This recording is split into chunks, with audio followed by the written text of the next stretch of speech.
신약 성경 에베소서 6장 1절부터 4절까지의 말씀, 오늘 저희 4절밖에 되지 않아서 저희가 다 같이 한 목소리로 읽었으면 합니다.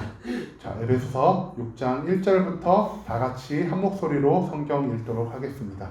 자녀들아, 주 안에서 너희 부모에게 순종하라. 이것이 옳으니라. 내 아버지와 어머니를 공경하라. 이것은 약속이 있는 첫 계명이니 이로써 내가 잘 되고 땅에서 장수하리라. 또 아비들아, 너희 자녀를 노엽게 하지 말고 오직 주의 교훈과 훈계로 양육하라. 아멘. 네, 오늘 우리 함께 나눌 하나님의 말씀은 하나님이 주신 권리라고요 라는 제목을 가지고 우리가 말씀을 한번 함께 나눠보도록 하겠습니다. 저희 예배 시작할 때 말씀드렸죠. 이번 주 무슨 주간이죠? 어버이 주간입니다. 여러분 카네이션 받으셨나요?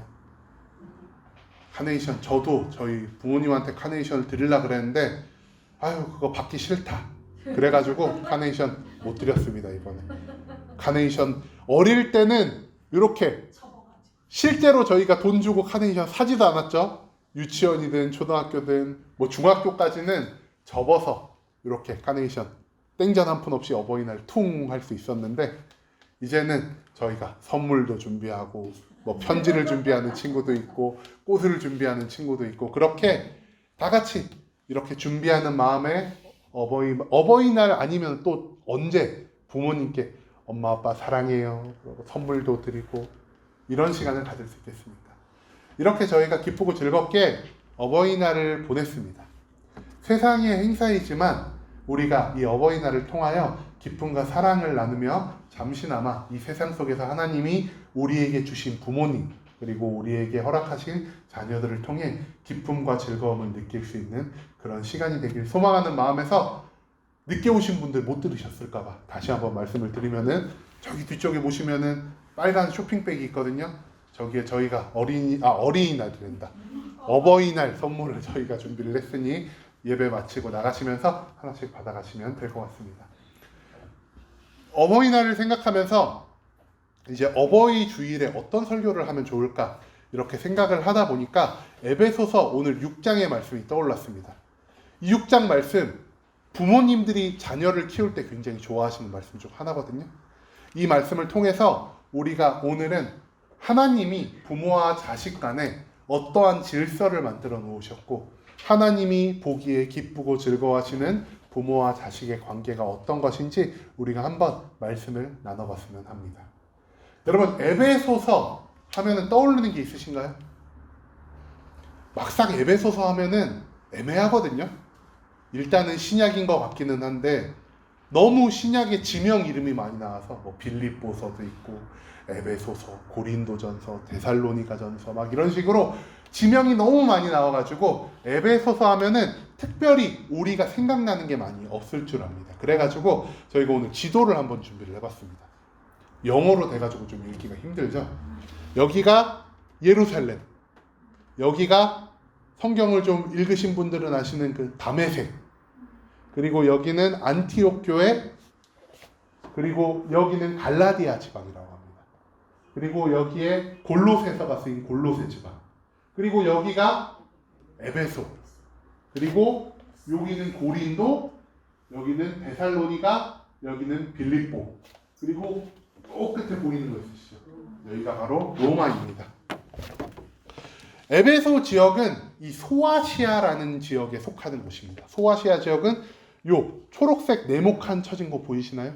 여기 지금으로 말하면 터키 지방이거든요. 이 터키 지방을 성경이나 교회에서는 종종 소아시아 지방이라고 부릅니다. 그리고 이 소아시아 지방에 이 빨간 동그라미를 친 이곳이 바로 에베소라는 곳인데, 이 에베소가 어디 쪽에 붙어 있을까요? 여기 보면은 파란색이 바다겠죠? 노란색이 땅이고 바다 쪽에 가까이 붙어 있습니다. 그래가지고 이 에베소라는 지역은 이 소아시아 지역에서 가장 크고 가장 활발하게 교류가 이어지던 항구 도시 중에 하나였다고 합니다. 그런데 이 항구 도시의 특징이라고 하면은 어떤 특징이 있을까요? 항구 도시, 일단은 우리가 생각하는 항구 도시는 거친 사람들이 많다. 그리고 항구 도시에는 온갖 지역의 사람들이 다 들락날락 할 수밖에 없습니다. 그리고 무엇보다 이 당시 로마 항구 도시의 특징이라고 한다면은 굉장히 많은 우상이 숭배되던 지역이 바로 항구 도시라고 합니다. 특히 이 에베소 지방에는 아데미라고 하는 여신을 섬겼는데 여기에 사진을 띄워드린 이 여신이 바로 아데미라는 여신입니다. 사냥의 여신이고요, 다산의 여신이고요, 복수의 여신이기도 합니다. 이 여신을 섬겼고 이 여신의 신전이 이 에베소 지방이 얼마나 크게 있었던지 수천 명의 노예들이, 신전 노예들이 있었고 그리고 수백 명의 신전 여사제들이 이곳에서 아데미 여신을 섬겼다고 합니다. 종교도 발달했지만 이곳은 도시 문화가 굉장히 발달한 곳입니다. 이게 에베소 지방의 고대 유적이거든요. 지금은 사람들이 살지 않지만 이 고대 유적만 봐도 벌써 굉장히 높은 층이 2개의 층이나 있죠. 그리고 여기 보면은 사람 크기가 요만한 걸 감안했을 때 한 층에 대략 5m 정도 되는 건물, 한마디로 총 2층을 합치면은 10m 이상 되는 건물이 이 당시에도 에베소에 존재했다라고 합니다. 10m라고 하면은 요즘 기준으로 따졌을 때는 대략 3층에서 4층 정도 되는 그런 빌딩의 높이라고 생각을 하시면 될 것 같습니다. 이런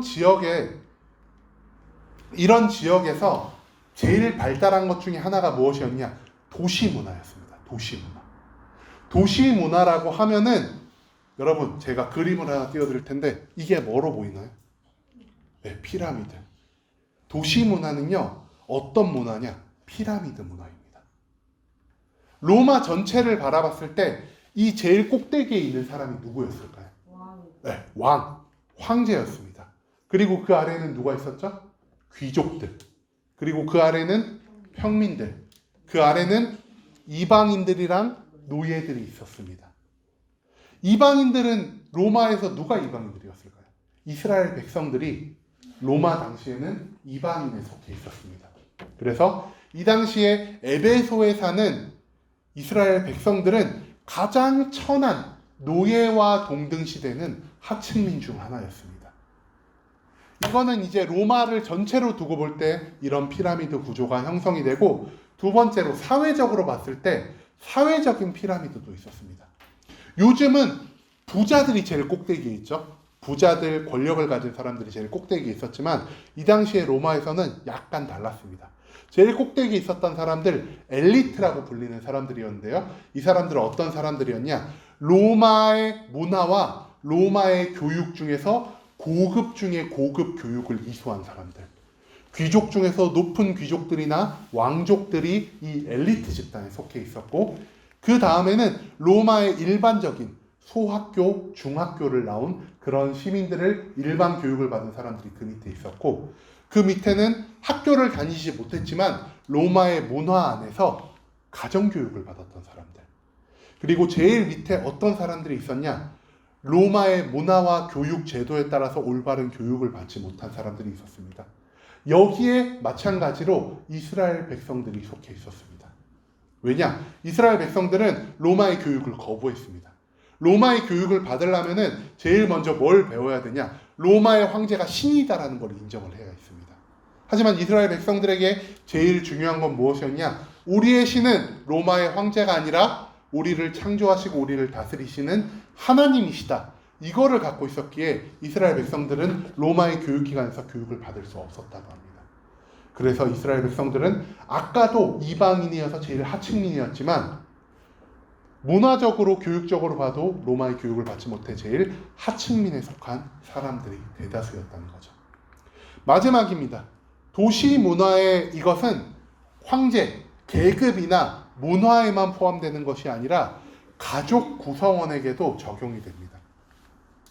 제일 위쪽에 가장이 있습니다. 보통 아버지셨겠죠? 이 당시에 돈을 벌고 경제활동을 하실 수 있는 분들은 남자밖에 없었으니까 대부분 아버지들이 가정의 피라미드 제일 꼭대기에 있었습니다. 그 밑에는 누구였을까요? 어머니였을까요? 아쉽게도 상속자, 장자였습니다. 그 다음에 어머니가 있고요. 그 어머니 밑에 이제 기타 장자를 제외한 여러 자녀들이 있었습니다. 이 피라미드 구조의 특징이 무엇일까요?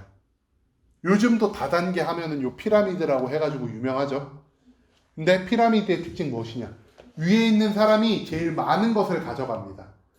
두 번째 있는 사람은 세 번째와 네 번째 있는 사람들을 착취해서 더 많은 것을 가져가고요. 세 번째 있는 사람들은 네 번째 있는 사람들을 착취해서 가져가고요. 이 제일 마지막에 있는 사람들은 가져갈 게 없으니까 착취만 당합니다. 이것이 바로 피라미드 구조고, 이것이 바로 로마에서 원하는 지배 구조이자 지배 문화였습니다. 에베소는 이런 피라미드 구조의 문화가 가장 잘 적용된 도시 중에 하나였다라는 것을 우리가 기억하고 넘어가길 소망합니다. 이제 저희가 에베소 지방에 대해서 얼추 어느 정도 이야기를 나눴으니 이제 성경 말씀에 관해서 우리가 이야기를 나눠보고자 합니다. 에베소서 6장 1절부터 4절까지는 부모와 자식이 어떤 관계를 맺어야 하는지에 대한 하나님의 말씀을 담고 있습니다. 자, 6장 1절 어떻게 말하고 있죠? 자녀들아, 주 안에서 너희 부모에게 순종하라. 이것이 옳으니라 라고 말을 합니다. 단순히요, 자녀들아, 주 안에서 너희 부모에게 순종하라 라고까지만 말해도 이해하는데 아무런 문제가 없습니다. 그런데 바울은 여기서 한 발자국 더 나아가서 이렇게 말합니다. 이것이 옳으니라 라고 말이죠. 한마디로 너희가 부모를 마땅히 순종해야 한다. 순종하는 것이 무조건 옳으며 순종하지 않는 것은 무언가 잘못된 것이다 라고 바울은 말하고 있었다는 것이죠. 그런데 여러분, 부모에게 순종하라가 성경에서만 나올까요? 우리 한국도 유교 문화가 굉장히 발달했죠. 유교 문화에서 예수님을 알 수 있는 방법이 없었습니다. 그럼에도 불구하고 유교에서 제일 중요하게 생각하는 건 무엇인가요? 효도. 예수님을 모르는 성경 밖의 사람들도요, 자녀가 부모에게 순종하는 것을 너무나 당연시하게 받아들였던 시대입니다.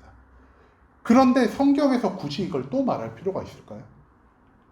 그런데 여기서 조금 특별한 점이 한 가지 있다는 것을 우리가 발견했으면 좋겠습니다. 바울이 뭐라고 말하고 있을까요? 네, 주 안에서. 바울은 부모에게 순종하라 이전에 먼저 이렇게 말합니다. 자녀들아, 너희가 주 안에서 부모에게 순종해야 되라고 말을 합니다. 이 말은 무엇일까요? 얘들아, 세상에 있는 문화가 너희들에게 부모에게 순종하라라고 말해서 우리가 부모를 순종하는 게 아니야. 세상이 이것을 한다 그래서 너희가 이것이 옳다고 따라가면 안 돼. 우리가 부모를 순종하는 이유는 무엇이야? 세상이 부모를 순종하라고 말해서가 아니라 하나님께서 너희에게 부모를 순종하는 것이 마땅하다라고 말했기 때문에 우리는 세상의 법칙을 따라가는 것이 아니라 하나님의 법칙을 따라 주 안에서 우리가 부모를 순종하는 것이 마땅하다. 부모에게 효도하는 것이 마땅하다라고 사도 바울은 오늘 우리에게 전하고 있습니다. 그런데 이렇게 자녀들아, 주 안에서 너희 부모에게 순종하라. 이것이 옳으니라. 이것까지만 해도 충분히 말이 되지 않습니까? 그리고 이렇게 딱 한 줄만 명쾌하게 싹 적어놓으면은 뭔가 멋있어 보이고 그리고 딱 깔끔해 보일 것 같은데 사도 바울은 여기서 두 절을 추가적으로 말을 합니다. 뭐라고 말을 하냐? 에베소서 6장 2절에서 3절 말씀에 내 아버지와 어머니를 공경하라. 이것은 약속이 있는 첫 계명이니 이로써 내가 잘되고 땅에서 장수할 것이다 라고 말을 합니다. 바울은 부모를 순종하라가 무엇이라고 말하고 있죠? 약속이 있는 첫 계명이라고 말을 합니다. 여러분, 계명하면 뭐가 떠오르는 게 없나요? 10계명. 10계명에 너의 부모를 공경하라가 몇 번째 계명일까요? 여기저기서 다섯 번째 얘기가 나오는 것 같아서 제 귀에는 일단 5번째만 들렸습니다. 5번째 계명인데 왜 여기서는 약속이 있는 첫 계명이라고 할까요? 약속이 있는 5번째 계명이잖아요. 조금 여기가 이해가 안 갈 수 있어서 저희가 10계명을 한번 보면은 좋을 것 같습니다. 10계명이 두 군데가 나오거든요. 레위기에서 한 번 나오고요. 신명기에서 한 번이 나옵니다. 출애굽기의 신명기에서는 이렇게 말합니다. 내 부모를 공경하라. 그리하면 내 하나님 여호와가 내게 준 땅에서 내 생명이 길리라 라고 말을 합니다. 그리고 신명기에서는 이렇게 말합니다. 너는 내 하나님 여호와께서 명령한 대로 내 부모를 공경하라. 그리하면 내 하나님 여호와가 내게 준 땅에서 내 생명이 길고 복을 누리리라 라고 말을 합니다. 여기서 재밌는 점이 뭐냐? 십계명을요, 여러분 지금 성경 있으신 분들은 성경 제일 앞이나 뒤쪽에 십계명을 찾아보셔도 되고, 지금 성경이 없으신 분들은 나중에라도 십계명을 한번 찾아보시기 원합니다.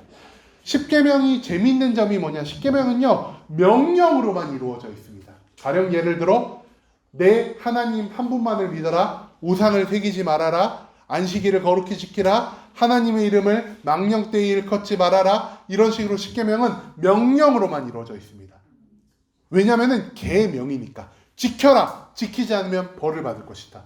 이것만 나열되어 있는 게 십계명입니다. 그런데 십계명에서 유일하게 처음으로 하나님이 이것을 해라, 그러면 이렇게 할 것이다 라고 말한 구절이 바로 이 십계명의 5번째 계명, 부모 순종에 관한 계명입니다. 정확한 내용은 여러분들이 출애굽기 20장을 한번 쭉 읽어보시면은 이 십계명에 대한 정확한 내용이 나옵니다. 출애굽기 20장 12절에 이렇게 말합니다. 부모를 공경하라. 여기서만 끝나면 됐습니다. 그런데 하나님께서 뒤에 약속을 붙이십니다. 그리하면 내 하나님 여호와가 내게 준 땅에서 너의 생명이 길 것이다. 그리고 신명기에서는 생명이 길다에 한 글자를 더 추가하죠. 내 생명이 길고 복을 누릴 것이다. 아마도 에베소서 6장 2절에 3절 말씀은 이 신명기에 나오는 십계명을 차용을 한 것 같습니다. 내가 땅에서 잘되고 장수하리라. 복을 받고 생명이 길 것이다 라고 말이죠. 5번째 계명에 하나님은 특별히 약속이 있는 말씀을 주셨습니다. 부모를 순종하렴. 그러면은 너가 땅에서 잘되고 오래 살 것이다 라고 말이죠. 왜 하나님께서 특별히 이 부모 공경의 개념에 첫 번째 약속, 조건을 붙이셨느냐? 1계명에서 4계명까지는요, 다 하나님과 연관된 말씀입니다. 하나님만 믿어라, 우상을 새기지 말아라, 망령되이 일컫지 말아라, 안식일을 거룩히 지켜라. 이 4개는 조건 없이 우리의 모든 일상 속에서 하나님께 지켜야 할 계명입니다. 하지만 이 5번째 계명은 하나님과 관련 없이 나오는 계명 중 첫 번째 계명입니다. 이 계명은 어떻게 보면은 하나님 사랑의 1계명, 4계명을 지나 이웃 사랑으로 들어가는 5계명과 10계명의 첫 문을 여는 첫 번째 계명입니다. 그렇기 때문에 하나님께서는 이렇게 말합니다. 얘들아, 하나님만 바라보고 하나님한테만 잘하는 거, 너가 교회 안에서만 신앙생활 잘하는 거 중요해. 하지만 그게 다가 아니야. 얘들아, 하나님 사랑에만 눈을 고정하는 것이 아니라 우리가 이웃을 사랑하는 것에도 눈을 돌릴 줄 알아야 돼. 그리고 이웃 사랑의 그 첫 번째 발자국은 무엇이냐? 바로 너희의 아버지와 어머니를 순종하는 마음으로 공경해야 해. 너희가 이것을 지키기 힘들지도 몰라. 그렇기 때문에 내가 여기에 약속을 붙일 거야. 어떤 약속을 붙여주셨죠? 땅에서 잘되고 장수할 거야 라는 약속을 붙여주셨습니다. 약속을 붙여주셨다는 것은 무엇이냐? 하나님이요, 이 계명을 다른 어떤 이웃사랑의 계명보다 중요하게 보고 있다라는 말로 해석할 수도 있을 것 같습니다. 하지만 여기서 우리가 주목해야 할 부분은 무엇이냐? 우리가 그러면은 하나님께서 땅에서 잘되고 장수한다고 했으니까 내가 복받기 위해서 우리 부모에게 순종해야지, 이런 마음을 가지면은 또 안 된다는 것이죠. 하나님이 복을 주신다는 이 복의 순서는 굉장히 명확합니다. 하나님께서 명령하셨습니다. 뭐라고 명령하셨죠? 내 아버지와 어머니를 공경하라고 명령하셨습니다. 그리고 하나님을 진정으로 믿는 사람은 어떤 사람이죠? 하나님의 말씀에 순종하는 사람입니다. 우리가 하나님의 말씀에 순종한다면은 우리는 하나님의 명령에 따라 어머니와 아버지를 공경하는 자가 되어야 할 것입니다. 그리고 어머니와 아버지를 공경함으로 하나님의 말씀에 온전히 충성하는 자는 어떤 사람이냐? 언제나 하나님과 동행할 줄 아는 사람이라는 것입니다. 성경에서는 하나님을 뭐라고 부르고 있죠? 하나님을 복 그 자체로 보고 계십니다. 그렇기 때문에 내가 하나님의 명령을 수행하여 하나님과 언제나 함께하는 삶을 살다면은 복 그 자체가 되신 하나님이 나와 함께 하시기 때문에 나는 땅에서 잘되고 장수할 것이다 라고 성경은 말하고 있다는 것이죠. 특별히 내가 돈을 더 많이 벌기 위해서 아버지와 어머니께 효도하고 순종해라가 아니라 하나님의 말씀에 순종했기 때문에 하나님이 나와 함께 계시고 하나님이 나와 함께 계시기 때문에 하나님과 함께하는 그 모든 복을 누릴 수 있다는 것이 바로 이 약속이 있는 첫 계명, 너의 부모님을 공경하라라는 계명입니다. 자, 우리가 오늘 말씀의 요지가 뭔지 잘 아시겠죠? 하나님이 이렇게까지 부모를 공경하라고 말씀하셨으니까 우리가 해야 될 건 뭐냐? 어머니와 아버지를 공경해야겠다. 이제 여러분 각자의 집으로 가서 육신의 부모님한테도 효도하십시오. 이러고 예배가 오늘 말씀이 끝납니다. 그러면은 참 기분이 좋을 것 같죠? 부모님, 여기 대부분 부모님들이시잖아요. 그러니까 이제 집에 가서 효도 좀 받아볼까? 딱 이렇게 생각하시고 집에 가면 될 것 같은데 아쉽게도 우리가 오늘 에베소서 6장 1절부터 몇 절까지 봤죠? 4절까지. 3절까지밖에 안 나와 있습니다. 마지막 한 절이 우리가 더 남았다는 거죠. 마지막 4절에서는 자녀에게 여태껏 1절에서 3절까지 말을 했다면 4절은 부모에게 바울이 말을 하는 것이 나옵니다. 뭐라고 말하냐? 또 아비들아 너희 자녀를 노엽게 하지 말고 오직 주의 교훈과 훈계로 양육하라 라고 말을 합니다. 바울은 첫 번째로 이렇게 말합니다. 아비들아 라고 말이죠. 아비라고 하면은 아빠만 포함된 건데 그럼 엄마는 안 들어도 되는 건가? 이렇게 생각하실 수 있는데요. 이 당시에는 자녀들의 교육을 아버지가 다 담당했다고 합니다. 가정교육을. 그래서 자녀들의 가정교육을 담당하는 아버지에게 주로 이런 말을 전했다고 하는데 요즘 아버지들이 자녀들 교육에 신경을 많이 쓰나요? 어머니들이 훨씬 많이 쓰죠.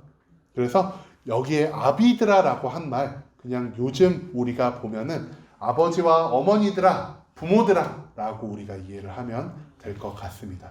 그리고 또 바울이 이렇게 말합니다. 너희의 자녀를 노엽게 하지 말아라 라고 말이죠. 노엽게 하지 말아라. 그냥 분노하게 하지 말아라. 혼내지 말아라. 이거를 이렇게 이해를 하면 안 될 것 같습니다.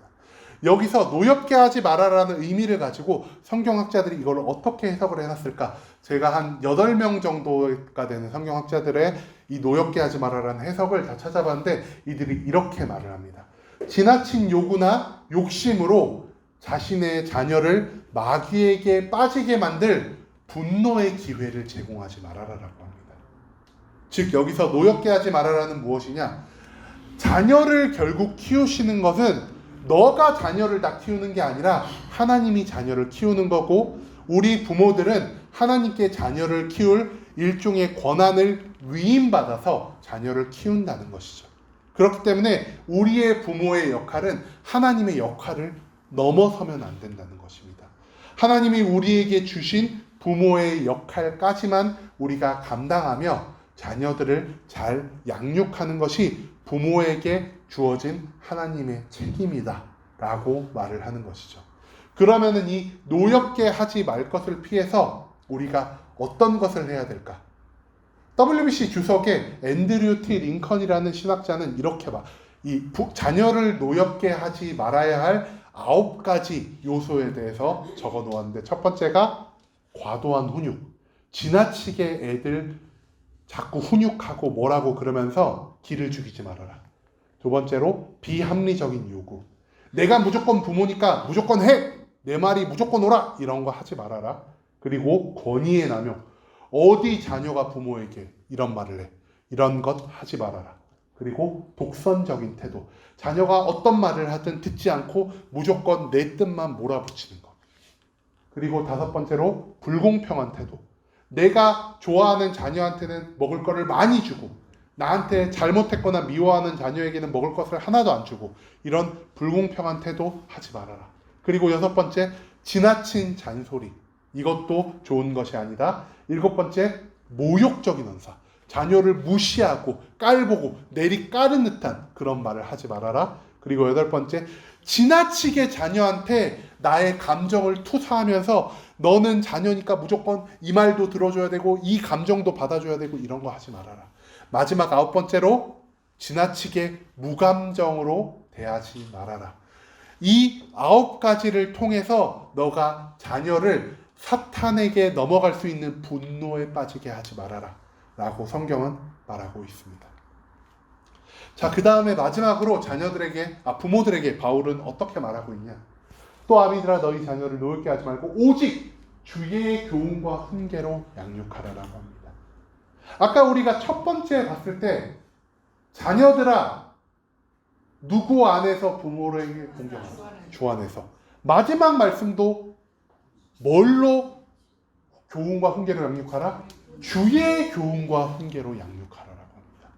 에베소서 6장 1절부터 4절까지의 말씀은 주 안에서로 시작하여 주의 교훈과 훈계로 양육하라는 앞과 끝이 모두 예수님의 이름으로 묶여 있다는 것을 우리가 찾아볼 수 있다는 것이죠. 자, 그렇다면은 여기서 또 궁금한 게 있죠. 주의 교훈은 뭐고 주의 훈계는 뭐야?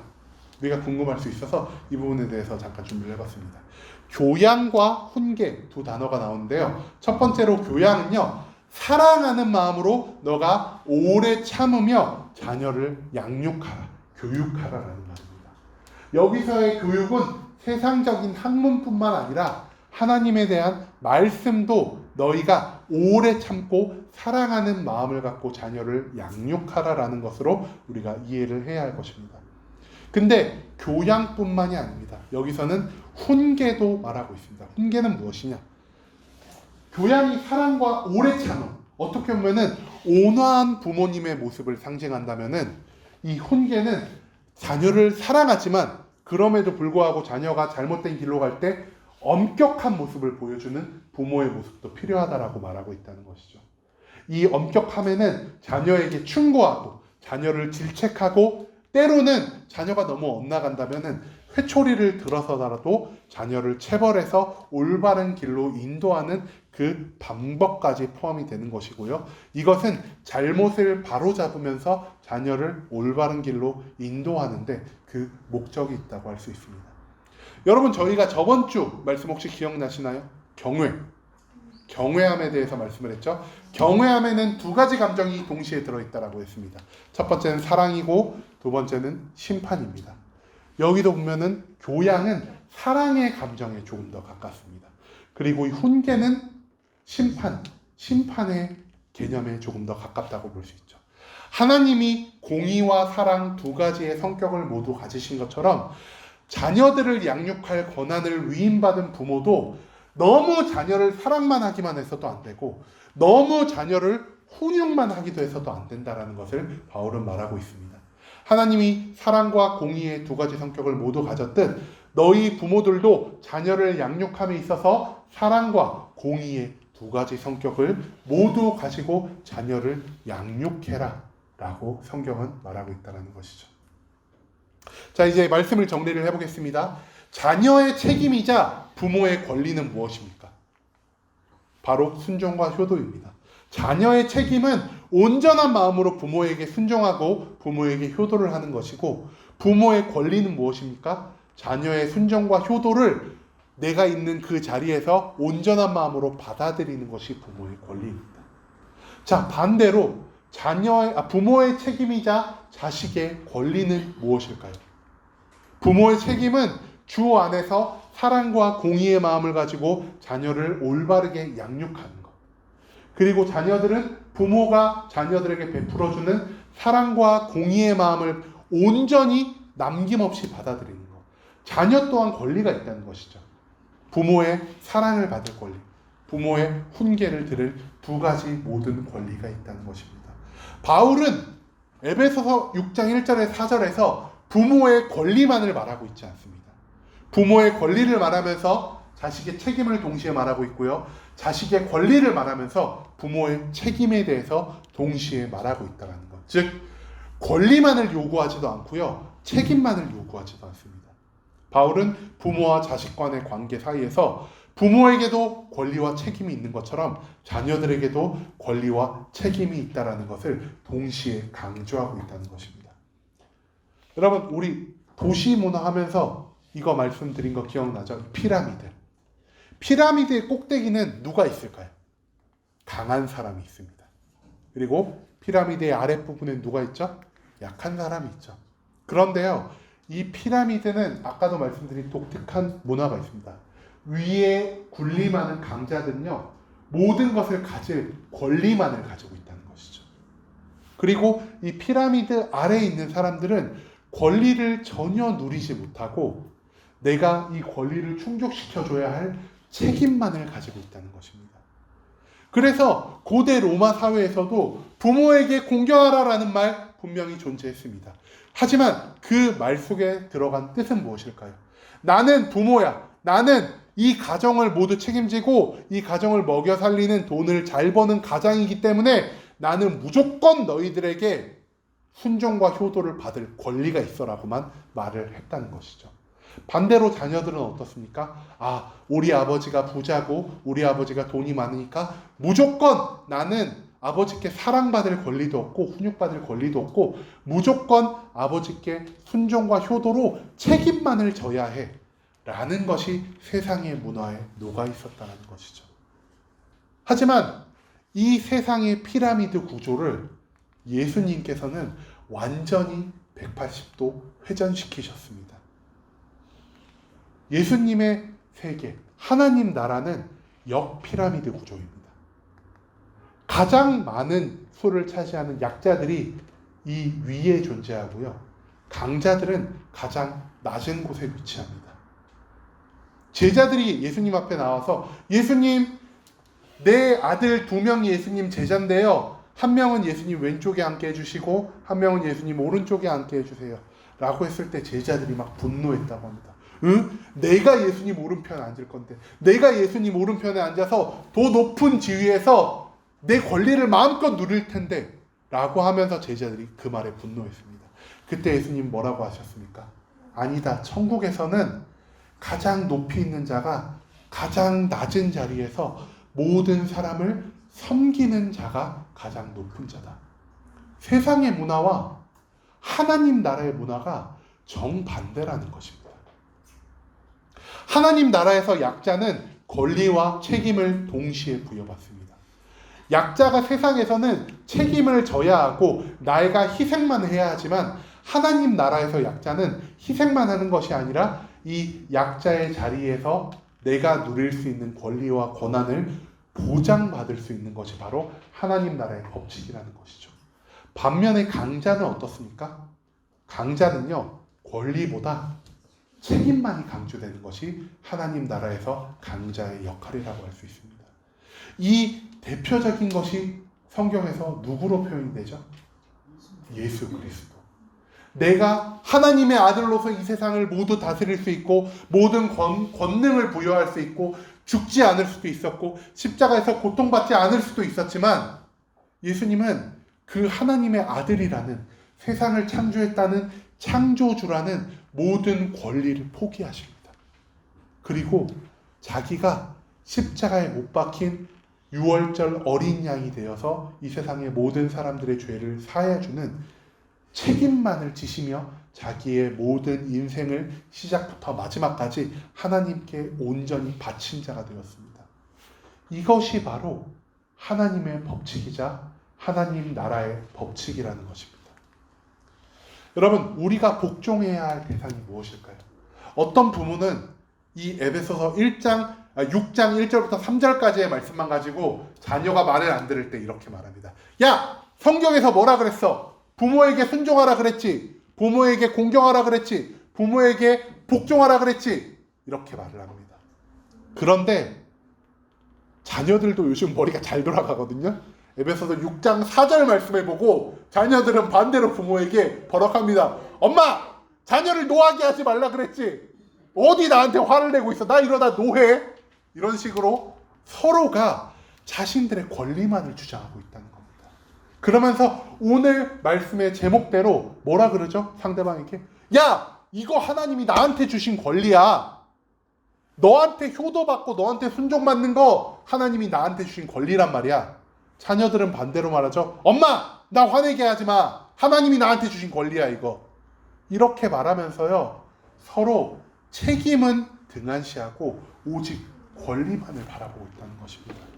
이 권리만을 바라보는 문화, 이 문화는 세상에 속한 피라미드 문화입니다.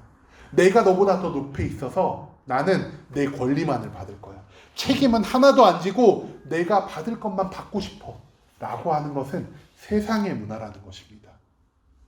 하나님 나라의 문화는 무엇입니까?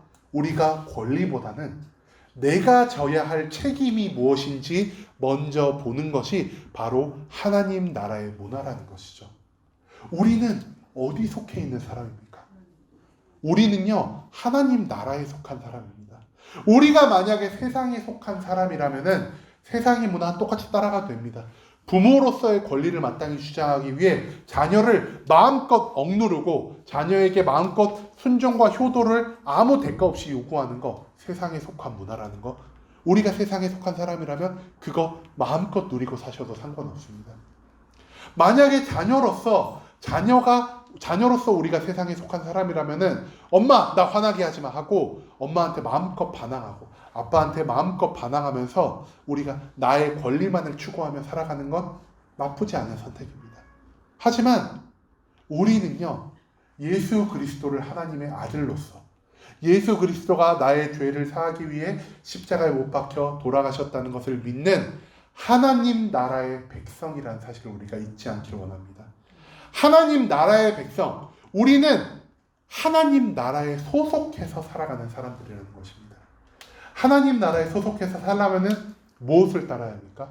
하나님 나라의 법칙을 따라야 한다는 것이죠. 하나님 나라의 법칙은 무엇입니까? 강자가 낮은 자리에서 섬김과 사랑과 겸손함으로 권리를 주장하지 않고 오히려 나의 책임만을 말하는 것이 바로 하나님 나라의 법칙이라는 것을 우리가 기억하길 소망합니다. 우리는 하나님 나라의 예비 주민들입니다. 예비 백성들입니다. 왜냐하면 우리가 죽고 땅에 묻히고 예수님이 다시 이 땅에 재림하실 그날 우리는 다시 하나님이 주신 거룩한 육신을 입고 하나님 곁에서 그 하나님 나라에서 영원히 살아갈 그 백성들이 여기에 앉은 모든 순복음 함께하는 교회 성도님이시기 때문입니다. 그런데요, 우리가 그 하나님 나라에 들어가기 위해서 요구되는 것이 있습니다. 바로 하나님 나라의 법칙을 따라 살 것이라는 것이죠. 에베소서 6장을 보면은 바울은 제일 앞에 시작할 때도 자녀들아 주 안에서 부모에게 공경하라라고 했고요. 말씀을 마치는 6장 4절 말씀에서도 주의 교양과 훈계로 자녀를 기르라고 했습니다. 바울은 부모에게 공경하라를 세상의 법칙으로 바라보지 않고 하나님 나라의 법칙으로 바라봤다는 것이죠. 세상의 법칙은 권리를 요구합니다. 내 권리야, 내 거야, 하나님이 나에게 주신 권리야 라고 말하는 것은 세상에 속한 사람들이 할 법한 말이라는 것이죠. 하나님 나라에 속한 사람들의 입에서 나올 말은 이거 하나님이 나에게 주신 권리야가 아니라 이거 하나님이 나에게 주신 책임이야. 이거 하나님이 나에게 주신 책무야 라고 말을 하면서 나에게 권리가 돌아오지 않아도 부모가 나를 비록 노엽게 할지라도 부모에게 온전한 마음으로 순종하고 효도하는 것. 그리고 자녀가 나에게 비록 효도하지 않고 순종하지 않더라도 하나님의 사랑과 하나님의 엄격한 그 두 가지 마음을 가지고 자녀를 사랑으로 잘 양육하는 것. 그 책임에 우리가 조금 더 시선과 우리의 초점을 맞추길 소망합니다. 우리가 우리의 권리 대신에 하나님께서 우리에게 내려주신 책임감만을 바라보며 우리의 매일매일을 살아갈 때 우리는 그제서야 하나님 나라의 백성으로서 하나님 나라의 시민으로서 온전한 자격뿐만 아니라 온전한 신분 그리고 온전한 정체성까지 획득할 수 있는 그런 은혜를 받을 수 있음을 우리가 기억하길 소망합니다. 그리고 여기 앉아 계신 모든 순복음 함께하는 교회 성도님들이 자기의 권리보다 하나님께서 우리에게 맡겨주신 책임에 집중하며 하나님 나라에서 다시 뵐 수 있을 그날을 기다리시길 간절한 마음으로 소망합니다.